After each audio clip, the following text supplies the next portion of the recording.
Welcome to Recipes Galore. Today we're going to make some Italian spinach bread. Now, this recipe is one that you can play with, do your own thing with, simply because it's just something I made up. And it became a family favorite. Then I started taking it to parties, and it became a party favorite, and now it's requested. So I'm going to show you what I'm going to do. In a large, medium, in a bowl, we're going to, first we're going to mince our garlic. We're going to mince 3 cloves of garlic into our bowl, because who doesn't like a good piece of garlic in their Italian bread?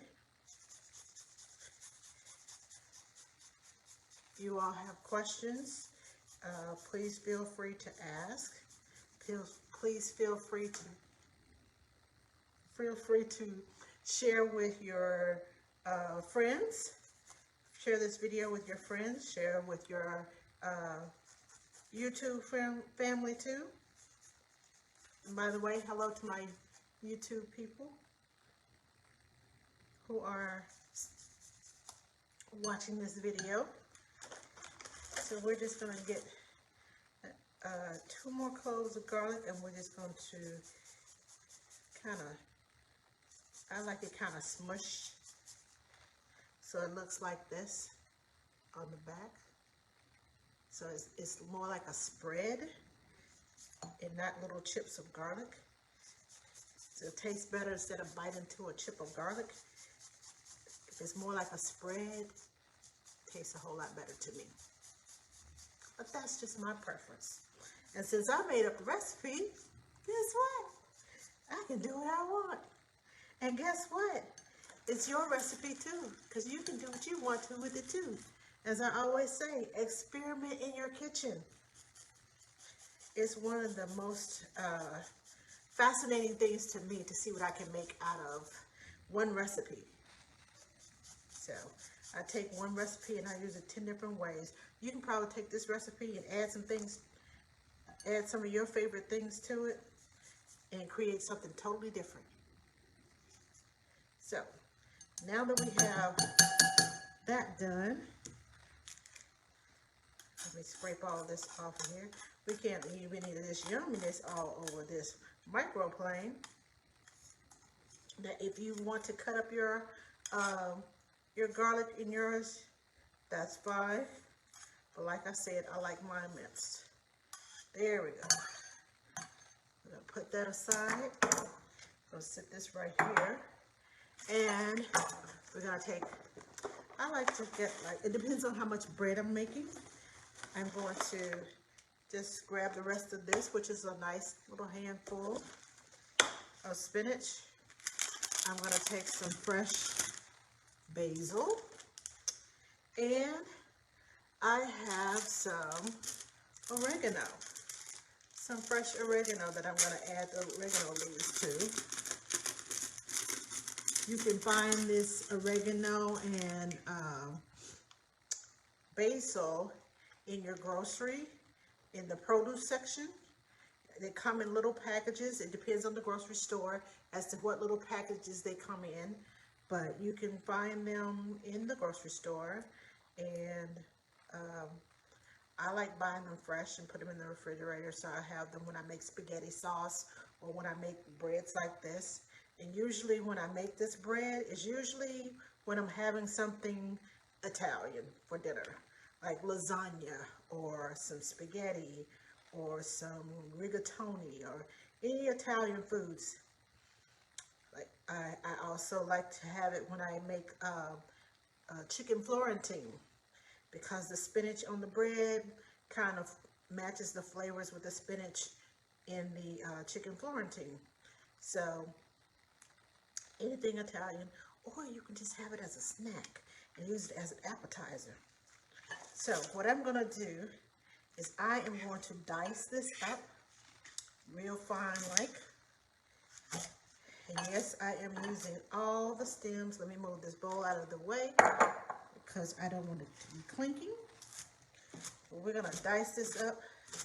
And if you don't have one of these, get you a chef's knife and keep it sharp, especially if you do a lot of cooking. In my kitchen, it is a necessity because I do a lot of cooking and chopping, and I love it.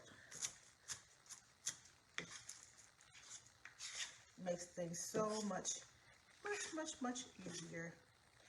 Now, when I was growing up, I'll tell you all a little story about my Italian food, how I got to love it. When I was a little girl, my dad used to tease me that spaghetti was going to be the only thing, when I got married, spaghetti was going to be the only thing that my husband would ever eat. Because that was the only thing I had perfected, because I loved Italian food. And I was cooking one day, and he said, "What you cooking?" He said, "No, let me guess, spaghetti." I said, "No, rigatoni." He said, "Same thing." So, spaghetti, Italian food. As I grew older, I learned about more Italian foods, and that's when I expanded my horizon and started trying more Italian things, like if you were with me last week, the eggplant parmesan that we had.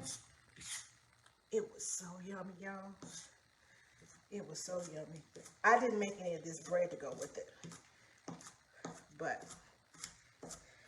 now that we have that pretty much diced up, about the right size, get you a good fine dice on it because you want it to spread across your bread. Now, the good thing about this is you can use any bread that you like. I just happened to get some sliced French bread. Cost me about $1 at Walmart.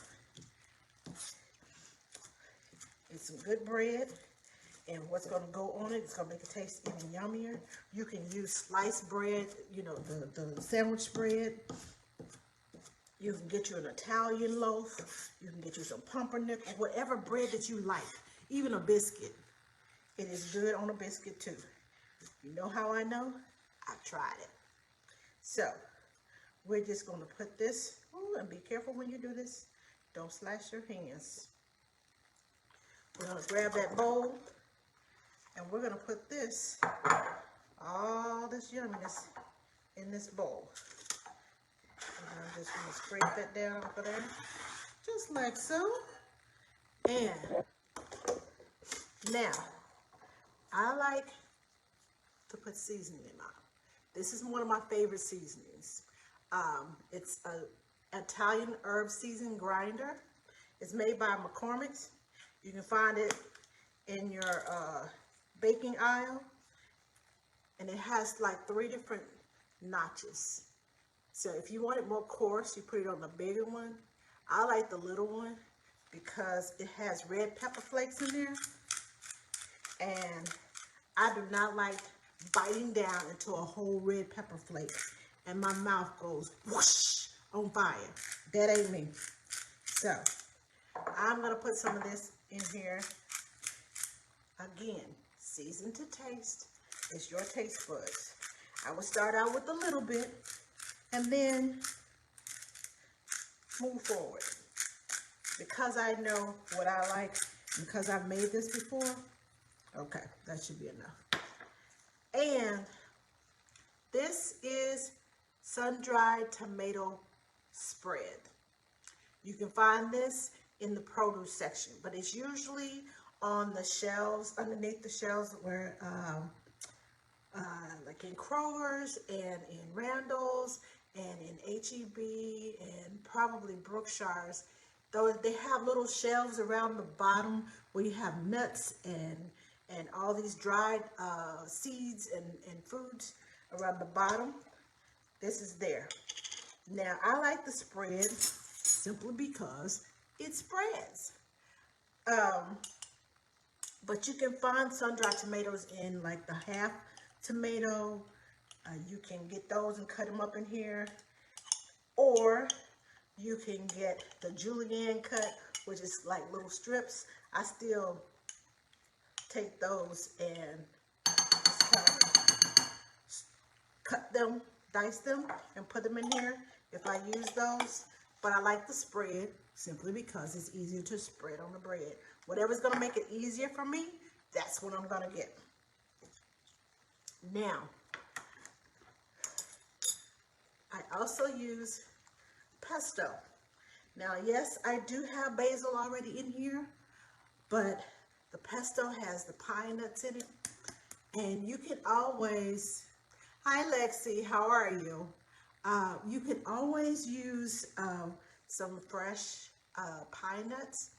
I like to toast them before I put them in here, but for this recipe, I'm just going to take the shortcut and use some pesto. It's basil, a rustic basil. Let me show it to you. Gloria, I am making some spinach bread. Hold on, let me grab another spoon. Okay, so I don't know if you can see the nuts in here. I'm gonna try to show you. Okay, hold on. I don't know if you can see those little nuts chopped, the little white specks up in there. Those are toasted pine nuts. And they are yummy in Italian foods. I'm just gonna put 2 little teaspoons of that in there. And I'm gonna add some olive oil. Now this was bought special for me by Leanne Ryan. She went to the Hill Country and she bought me some olive oil, but it's infused with basil. But you can use regular olive oil, but since I have this and basil is one of the main ingredients in my spread, I'm gonna put some in there. Like I said, it's your recipe.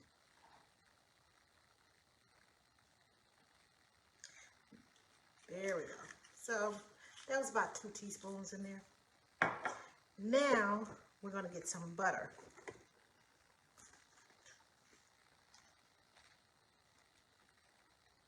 Because that's gonna help it spread too. Hold on, let's grab my spoon. Now, I'm going to take about 1/2 stick of butter. I always let my butter sit out. So it's always room temperature. So it's pretty much, it's soft and spreadable and it's ready to go. So I'll leave that out. Sit down on the counter. So whenever I need butter, I don't have to worry about hard butter. It's already there. Now, the next thing I'm going to add is some Italian cheese. Now you can add just, the first time I made this, I used just the shredded Parmesan cheese or the grated Parmesan cheese. They have the Parmesan cheese in that little green and white container that you can shake out. You can use that too. But I have found that the Italian cheese, it melts better. It's like a ooey gooey, just goodness all up in your mouth. So this is a blend of Italian cheeses, 6 Italian cheeses, mozzarella, provolone, assaggio, Parmesan, Romano, Fontina cheeses. So you can use whatever Italian cheese you like. And now I'm just going to shake, I'd say, about 1 cup of cheese in there. I don't want too much to dry out my recipe, but I want enough so I can taste the cheese. Because what's the use of making, you know, Italian food with cheese if you can't taste the cheese? I mean, that's just my opinion. And now we're just going to stir all this up. And I'm going to try not to make a mess over here. Let y'all see what's going on in my bowl.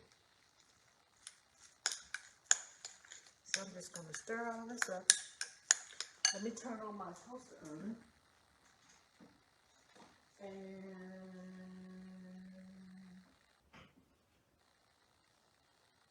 put it on broil because we're not going to cook this. Okay, I have a mess right here in front of me. Put that over there. Now, I'm just going to stir this up real good, and then I'm going to be ready to spread it on my bread. We only want to put this under the broiler so it can get brown. You don't want it to be full, the spinach to be fully cooked, but you want the cheese to melt. So it's kind of an in-between type mixture of when it's cooking. You want it to brown on top.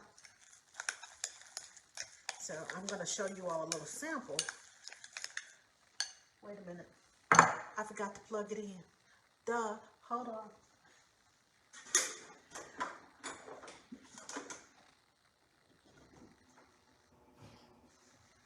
Okay. Now we're cooking with oil. It helps when you plug it in. Okay, so I'm gonna let y'all see what this looks like. Man, I need a smell button. This smells so good. Fresh basil and oregano. And the sun-dried tomatoes. Oh man, it smells good. And that garlic. Man, oh man, oh man. I tell you. Now, like I said, I have these little sliced French bread loaf. It's easy. I don't have to salt the bread, although sometimes I do like thicker pieces of bread, so I'll get me a nice French loaf and I'll cut it. But for today's demonstration, I wanted something quick, easy, less time consuming, and so we're just going to spread this on here. You can spread it as thick or as thin as you like. I kind of like mine just a little thick because I like to taste all the flavors. I like it cheesy, so I'll make sure I have plenty of cheese on there. So I'm going to take a couple of these and I'm going to put them over there in the toaster oven. And you can make a big tray of these, a big cookie sheet of these, and put them in your regular oven on broil and let it broil for like 2 or 3 minutes and be done. This is the last thing when I'm cooking a meal. This is the last thing that I prepare while everything's in the oven waiting to come out. I'll put the sauce on here, spread it on there. So when everything is coming out of the oven and it's cooling down a little bit, I throw this pan off into the, pump the volume up on the stove, throw this pan of bread into the stove and on broil for 2 or 3 minutes, and voila, by the time that comes out of the stove, we are ready to eat. Okay, I'm going to throw these in here, and then I'm going to show you what it looks like. Let me throw this off in here. There we go. Now, while that is cooking, I'm going to put my spread on the rest of my bread. I'm just going to put it right here on this cutting board. But like I said, you can put as much or as little on there.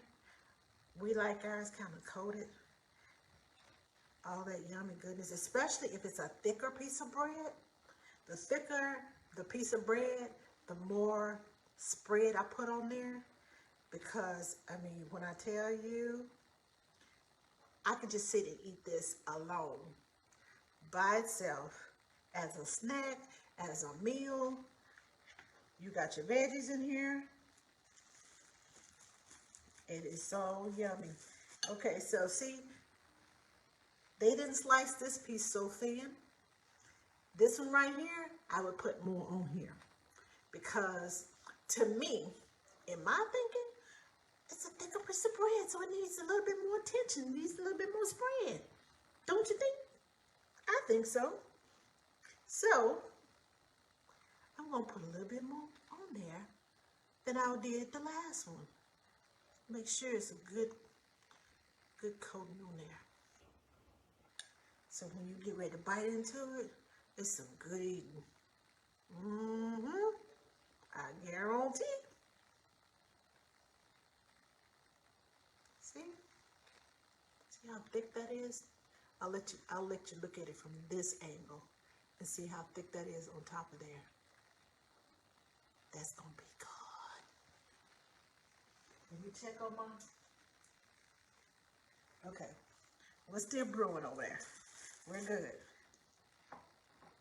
So, if you make this recipe, you can add to it.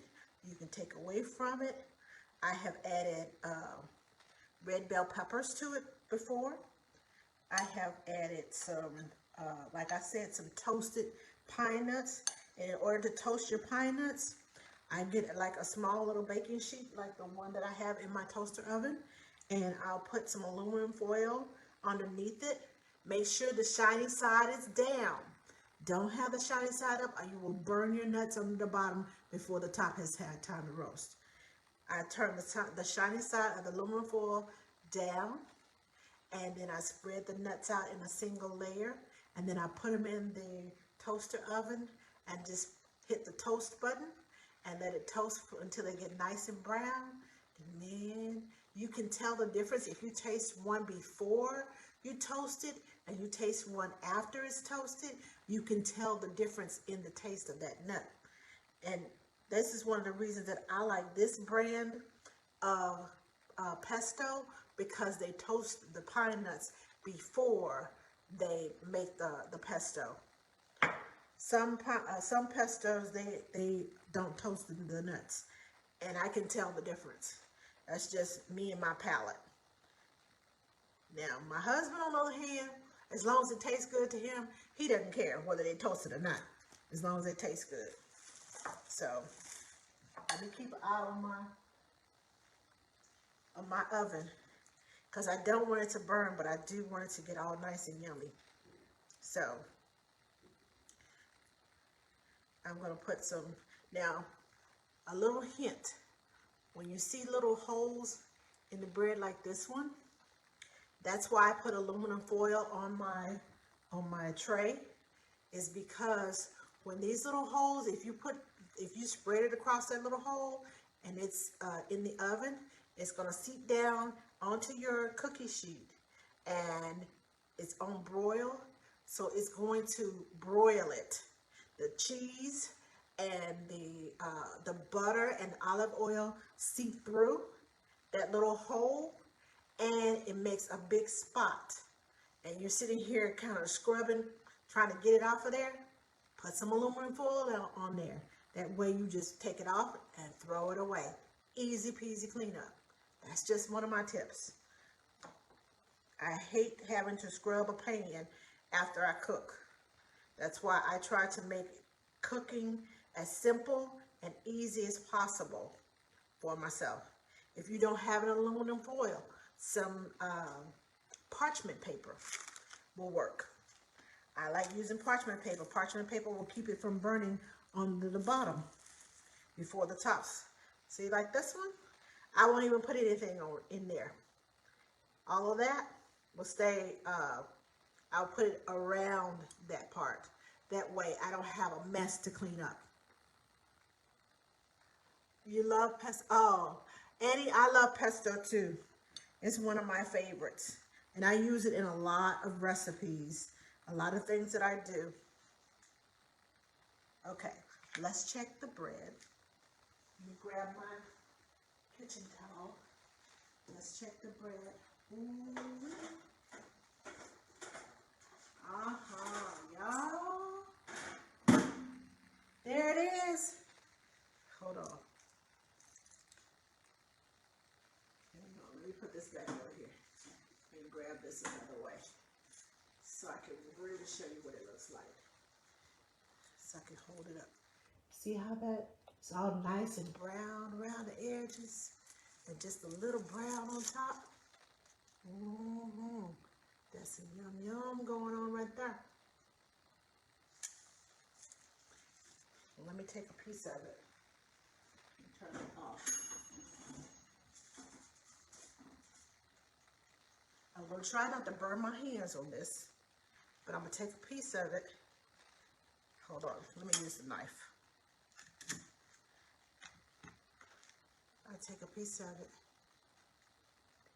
and spread it out for you. See how that cheese just like clings? Tear it apart. All that cheese. That's what I'm talking about. That cheese right there. Mmm. Yum.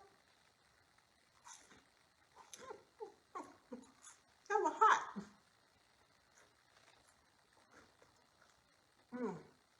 Don't get anxious like me and eat it burning hot.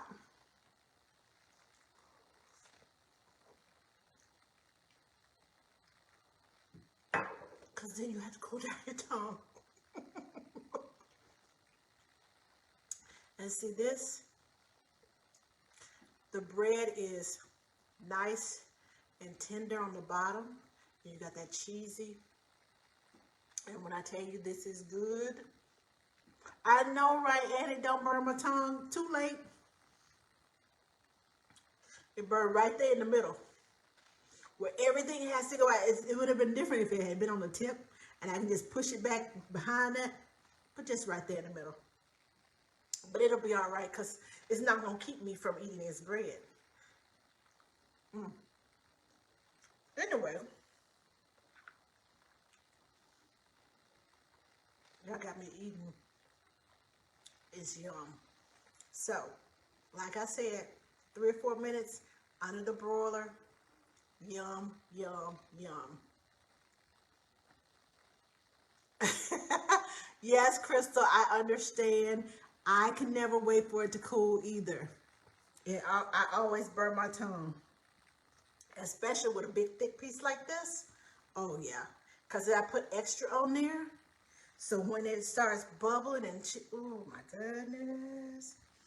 But yeah, that's it.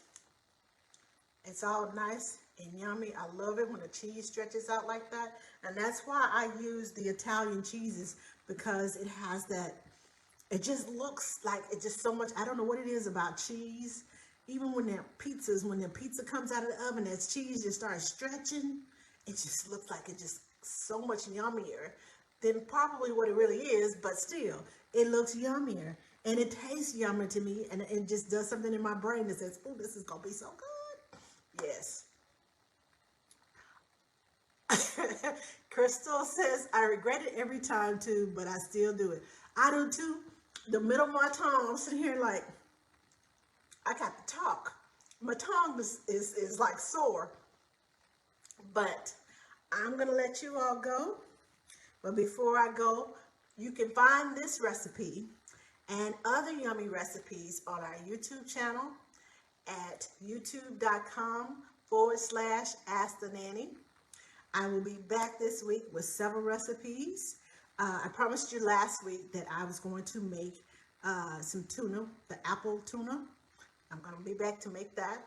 I am also coming back to make some crescent sausage rolls. Those are yummy appetizers to take to a party too, because I know once this everybody gets out, everybody's going to want a party. So you'll have your party food ready to take to the party. And another party food, I'm going to make some gooey butter cake. It's kind of like bars, but it is so yummy.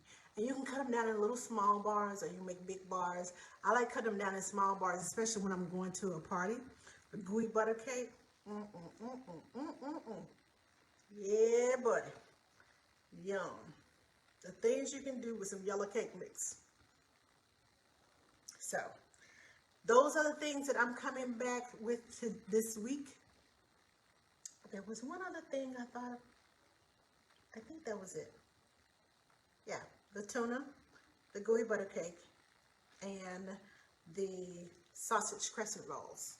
So, I will see you all probably tomorrow for another yummy recipe from Recipes Galore. Remember to subscribe so that you won't miss a meal.